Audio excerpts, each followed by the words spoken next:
इन तवाइफों की दुनिया में नवाब अपनी गुंजाइश ढूंढ रहे हैं। वाह। जो कहता है कि हुकूमत बदलती रहती है, हमारे शान और शौकत में कोई फ़र्क नहीं पड़ता, हम कोई कानून नहीं मानते क्योंकि जुल्फ़िकार अपना कानून खुद बनाता है। आप हरगिज़ वो ना करें जो आपको नहीं करना है। लोग अक्सर भूल जाते हैं और वो करते रहते हैं जो नहीं करना है, और मंज़र से हट जाते हैं, निगाहों से हट जाते हैं।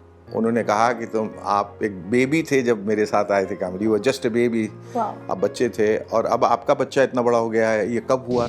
बाप पे बेटा, सिपाही पे घोड़ा, बहुत नहीं तो थोड़ा थोड़ा। ये तो कमबख्त बहुत ज़्यादा है, थोड़ा भी नहीं है। Hi, this is Jaya and you're watching me on Bollywood Now. Today I'm sitting with the legend Shekhar Suman. Thank you Jaya. Sir कैसे हो आप? बस आपने लेजेंड अब कह दिया, अब इतनी बड़ी जिम्मेदारी मेरे कंधों पे डाल दी तो अब कैसा होऊंगा। मतलब जिम्मेदारियों का एहसास हो रहा है थोड़ा सा, अब कमर और कसनी पड़ेगी, but definitely feeling very nice, very happy. बहुत खुशी का माहौल है और इत्मीनान है, थोड़ा सुकून है, क्योंकि बहुत दिनों से जब किसी चीज़ का इंतज़ार होता है, फिर उबाल आता है, Yes. एक उफ़ान आता है, एक तूफ़ान आता है फिर थोड़ा सा ठहराव आता है। ये वो वक्त है ठहराव का, उस एहसास को महसूस करने का। So that's the moment of catharsis अभी जहाँ पर हम हैं, और बहुत इत्मीनान है। सर कल रात की मैं ज़रूर बात करना चाहूँगी। कल रात में जिस तरीके से आपने ग्रैंड एंट्री करी है शाही अंदाज में, थोड़ी देखिए, नवाब जब आप प्ले करते तो नवाबियत तो होनी चाहिए जी। वो बहुत ज़रूरी होता है माहौल को ध्यान में रखते हुए। तो अच्छा लगा। देखिए, एंट्री और एग्जिट है ना, ये दो चीज़ें बहुत इंपॉर्टेंट होती हैं। हाँ, बीच वाली चीज़ें लोग भूल जाते हैं, पर आपने एंट्री कैसे की? देखिए, फिल्मों में एंट्री में तालियां बजती थी और फिर जब एंड होता था तो लोग क्लैप करते थे और उन किरदारों को याद करते थे। तो मुझे खुशी है कि वो एंट्री आपको याद रही। हालांकि अब एंट्री का ज़माना सब चला गया। पहले की फिल्मों में जो हम लोग इंतज़ार किया करते थे हीरो की कैसे एंट्री होगी, तो मुझे ऐसा लगता है कि जब हम उस दौर में चले गए, उस पीरियड में, तो वहाँ की एंट्री बहुत ज़रूरी थी कि कल उसमें शामिल की जाए। बिल्कुल सर। 41 इयर्स के बाद हीरा मंडी के साथ आप कम बैक कर रहे हैं सर। मैं उसके बारे में जानना चाहूँगी, ये कैसे हुआ? और नहीं, मैं काम तो देखिए लगातार कर रहा था इंडस्ट्री में। उत्सव से शुरुआत इन 1985, तो 38 के ऊपर चला गया हूँ मैं, 38 साल के ऊपर, और अब 40 का इंतज़ार है कि 40 इज़ अ गुड नंबर हो जाएगा तब। और इस दौरान बहुत सारी सीख, बहुत कुछ सीखा क्या करना है और उससे ज़्यादा सीखा क्या नहीं करना है, क्योंकि इस इंडस्ट्री में टिकने के लिए, इस इंडस्ट्री में अपनी जगह बनाने के लिए और इतने लंबे वक्फे में अपनी एक ज़मीन तैयार करने के लिए ज़रूरी है कि आप हरगिज़ वो ना करें जो आपको नहीं करना है। लोग अक्सर भूल जाते हैं और वो करते रहते हैं जो नहीं करना है, और फिर वो मंज़र से हट जाते हैं, निगाहों से हट जाते हैं। तो काम तो लगातार करता रहा और मेरी कोशिश बतौर अभिनेता ये रही कि मैं हर तरह का काम करूं, हर जगह काम करूं और काम अच्छा करूं जहां तक हो सके। बुरा काम भी हो जाता है और एवरेज काम भी होता है, मीडियोकर काम भी होता है, लेकिन वो हमारे हाथ में नहीं रहता। कभी कभी आर्थिक स्थितियों की वजह से कभी कुछ करना पड़ता है, कभी दोस्ती का दबाव होता है, कभी रिश्तों का एहसास होता है तो वो करना पड़ता है। पर जैसे आप गायक होते हैं और आपको कोई उस्ताद मिल जाए, गायक हमेशा उस्ताद ढूंढता है, मुझे अच्छा उस्ताद मिल जाए तो मेरी गायकी में और निखार आ जाएगा। तो आप ऐसा समझिए कि एक गायक को उस्ताद मिल गया, संजय लीला भंसाली जिनका नाम है। हमारे अंग्रेज़ी फिल्मों में स्वॉशबकलिंग हीरोज़ होते हैं, वो उस किस्म के हैं। और एक स्टूडेंट को अच्छा प्रोफेसर मिल गया, तो अच्छा लग रहा है। और इन तवाइफों की दुनिया में नवाब अपनी गुंजाइश ढूंढ रहे हैं। वाह। लेकिन है, और मुझे ऐसा लगता है कि आज की परिस्थितियों में और आज की फिल्मों को देखते हुए आपका रोल बहुत लंबा ना हो और छोटा भी हो या बीच बीच का हो, लेकिन उसका असर अगर बहुत ज़्यादा हो, इम्पैक्ट हो, तो लोग उसकी सराहना ज़्यादा करते हैं, बजाय इसके कि आप पूरी फिल्म में और कुछ नहीं कर पा रहे हैं। तो जिस गुंजाइश की मैं बात कर रहा हूँ, तो जिसमें 4 नवाब हैं, उनमें से नवाबों का सरपरस्त जो है मैं हूँ। और अपनी एक जगह नवाब बनाता है, और नवाबों की आदत थी उस वक्त, वो इस कदर नवाबी में डूबे रहते थे। और मैं वो नवाब प्ले कर रहा हूँ, जुल्फ़िकार, हाँ जी, जुल्फ़िकार। जो कहता है कि हुकूमत बदलती रहती है, हमारे शान और शौकत में कोई फ़र्क नहीं पड़ता, हम कोई कानून नहीं मानते, क्योंकि जुल्फ़िकार अपना कानून खुद बनाता है। तो ये नवाबों की आदत थी, वो थोड़े सुरूर में और थोड़े गुरूर में रहते थे। वो गशी के आलम में रहते थे, और उनको अपनी ताकत का एहसास था, और वो अंग्रेज़ों से भी मिल जाते थे, तवाइफ़ों के यहाँ भी चले जाते थे। तो कभी कभी बदज़बान भी रहते थे, बददिमाग भी रहते थे, लेकिन होशियार बहुत रहते थे। लेकिन बावजूद इसके वो कहते हैं कि शेर को सवा शेर मिल जाता है, कोई तवाइफ़ें ऐसी मिलती थी कि अपनी उंगलियों पर उन्हें नचा देती थी। तो कहानी जो है वो बहुत सारे तवाइफ़ों की और बहुत सारे नवाबों की है। अच्छा लगा उनके साथ काम करके, क्योंकि उनकी दिशा बड़ी निर्धारित रहती है, और उनकी पकड़ अपने हुनर पे और अपने क्राफ्ट पे बहुत पुख्ता और बहुत मजबूत है।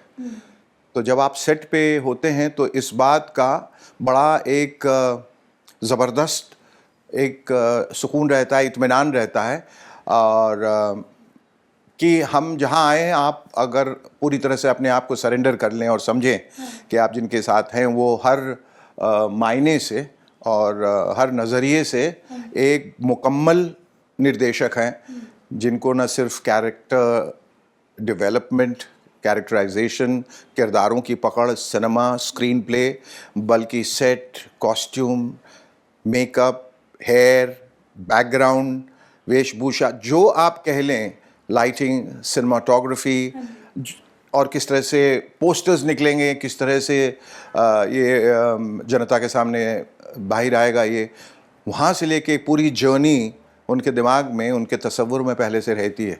तो उनके साथ जब आप काम करते हैं, एक माइस्ट्रो के साथ, जो उस्ताद, तो आपको ज़्यादा कुछ नहीं करना पड़ता, आप सिर्फ अपने आप पर विश्वास रखें और विश्वास पर विश्वास रखें कि अच्छा ही होगा।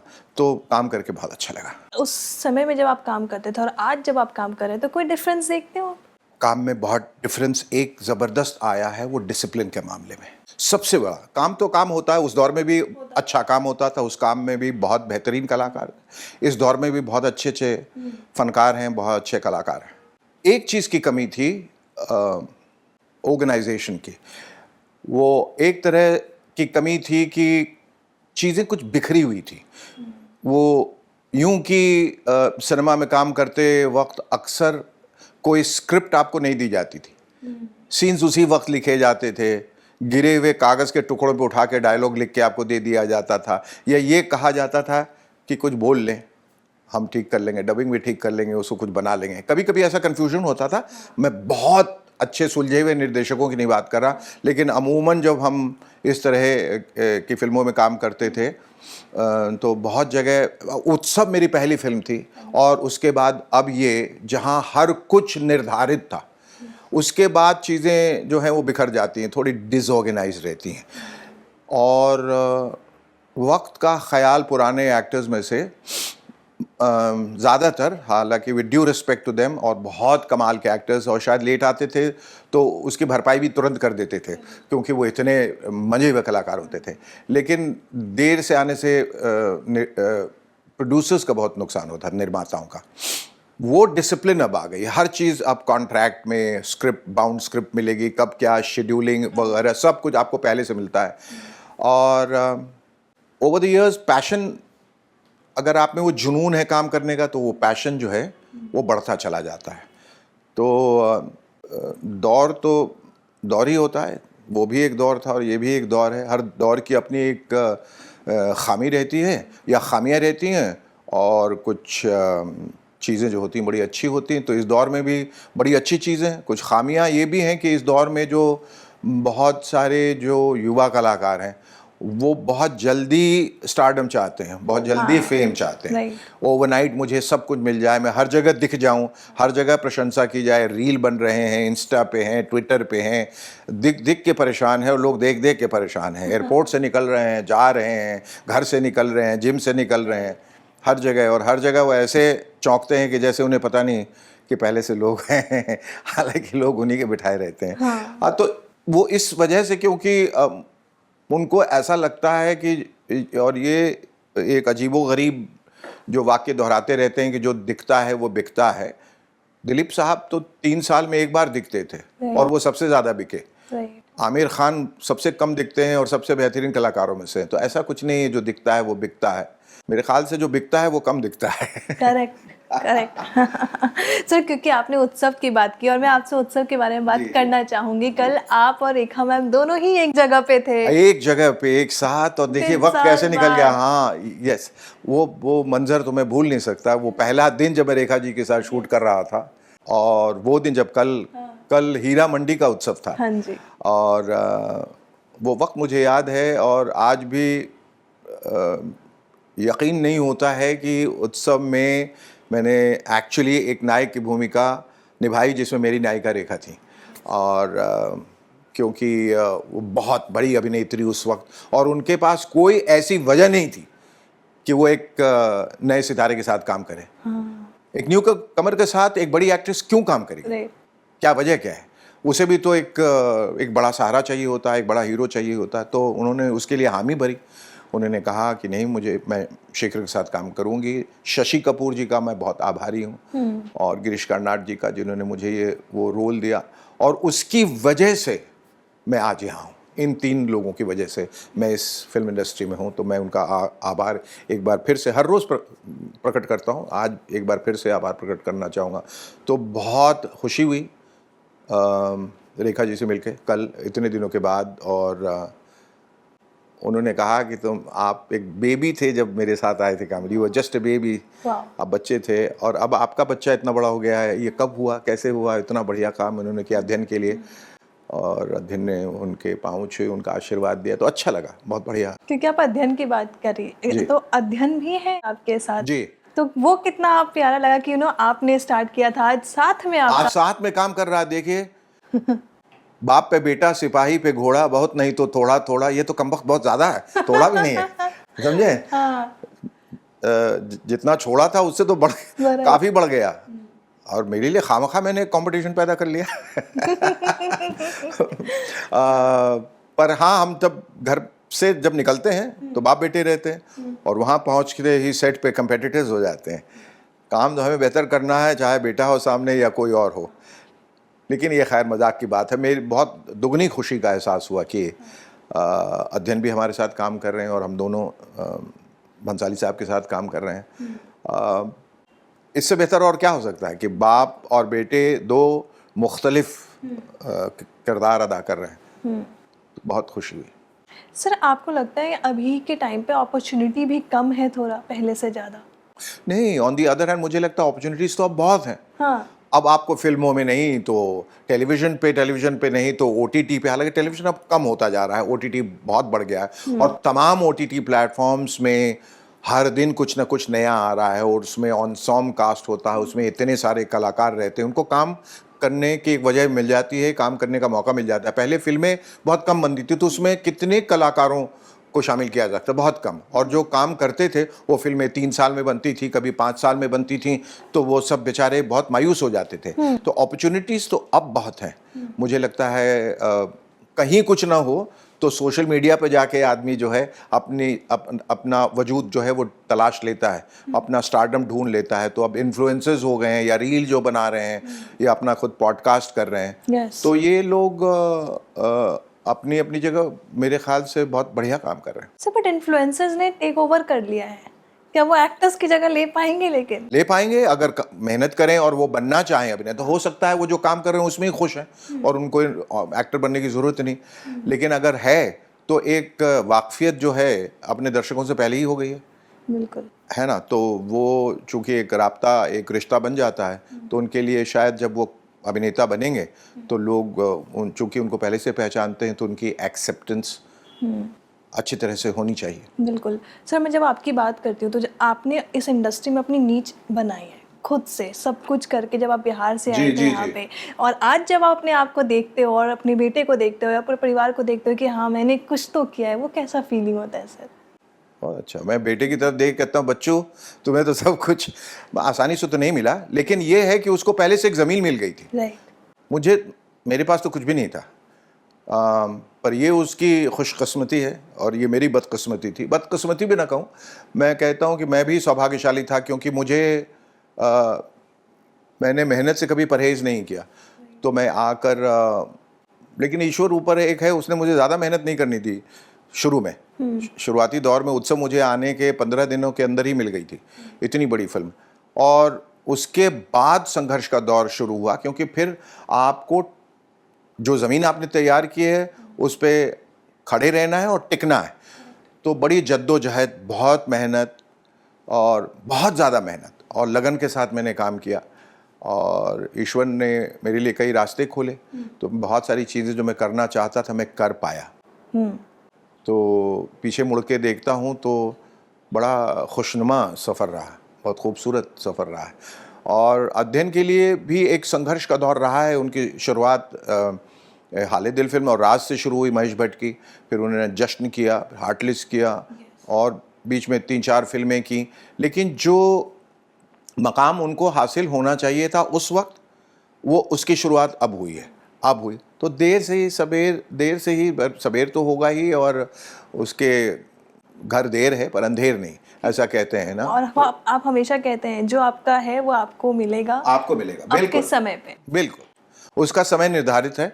आप इंतज़ार कीजिए और मेहनत करते रहिए। बिल्कुल सर।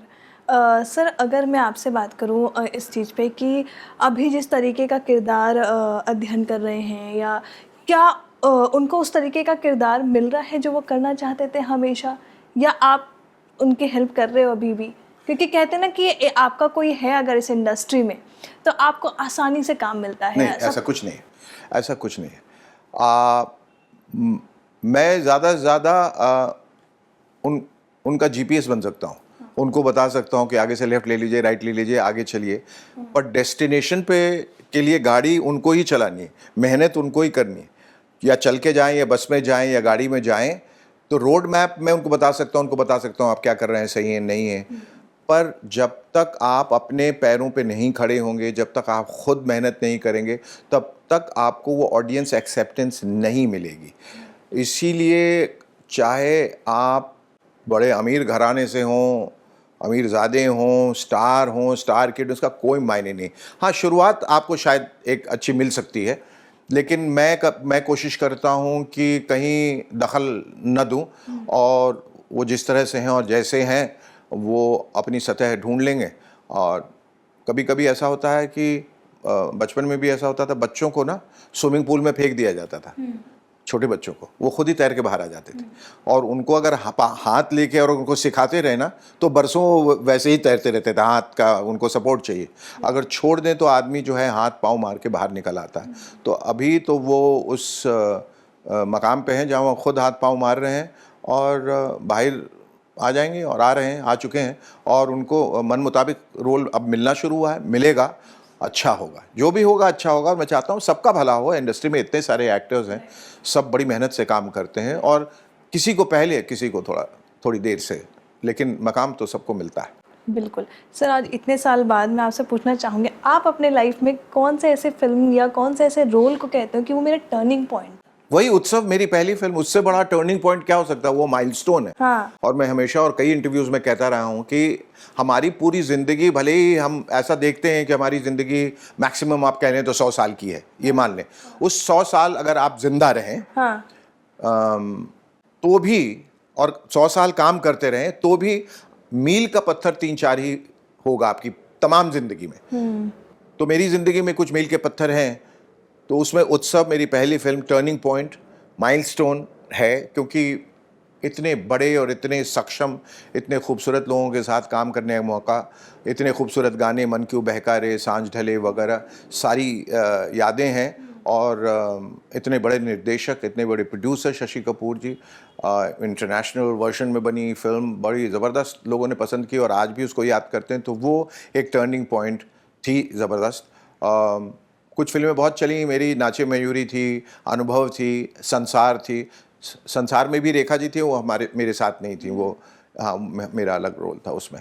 और त्रिदेव में मैंने एक जर्नलिस्ट का रोल किया था, वो लोगों ने बहुत पसंद किया। रणभूमि थी, मानव हत्या थी, माधुरी दीक्षित के साथ, जूही चावला के साथ, डिम्पल कापड़िया के साथ, पति परमेश्वर, बहुत कुछ बहुत सारी फिल्में की। पर टर्निंग पॉइंट अगर आप कह दें तो वो फर्स्ट फिल्म में मुझे टर्न करने का मौका मिल गया था, वो पॉइंट मुझे तभी मिल गया था। और टेलीविज़न में देख भाई देख, रिपोर्टर, मूवर्स एंड शेकर्स, ये तमाम जो शोज़ थे ये मुझे बुलंदियों तक ले गए और लोगों ने बहुत प्यार दिया, तो मैं एहसानमंद हूँ, शुक्रगुजार बट हूँ कोई सभी एक का। ऐसा काम जिसको आप रिग्रेट करते हो करने का, यार ये नहीं करना चाहिए था मुझे? देखिए, ढूंढने जाऊं तो पूरी ज़िंदगी रिग्रेट से भर जाएगी और उनको याद नहीं करना चाहता, क्योंकि माजी में जाने का कोई फ़ायदा है नहीं। जो हो गया सो हो गया, रिग्रेट करके क्या हो जाएगा? मैं उसको दुरुस्त कर सकता नहीं, तो मैं उसके बारे में सोचता ही नहीं हूँ, क्योंकि सोचूंगा तो वो ज़ख्म जो है वो नासूर हो जाएगा।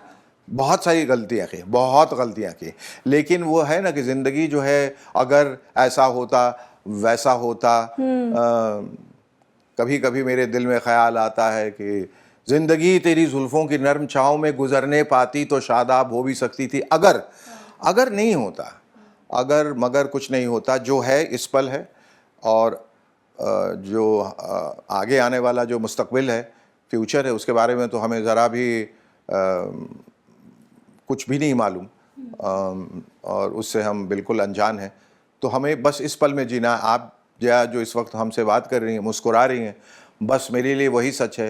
ये जो कैमरे के पीछे खड़े हैं वो अपना काम पूरी मेहनत से कर रहे हैं, वो काम कर रहे हैं, ये साहबजादे मुस्कुरा रहे हैं, वह यही ज़िंदगी है ना। ये खुशियाँ बांट लीजिए, थोड़े वक्त के लिए हम लोग मिले, न जाने कब फिर मिलेंगे।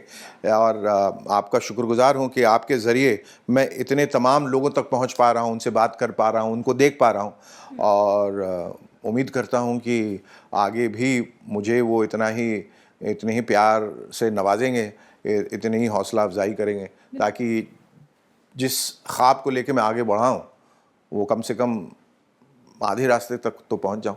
सर, जाने से पहले मैं एक सवाल लास्ट पूछना चाहूँगी आपसे कि आज के टाइम पे सर बच्चों को काफ़ी स्ट्रेस होता है, बहुत। रिजेक्शन से डरते हैं हाँ लोग जी, हाँ जी। कि अगर मैं फेल हो गया तो मैं आगे नहीं बढ़ पाऊँगा।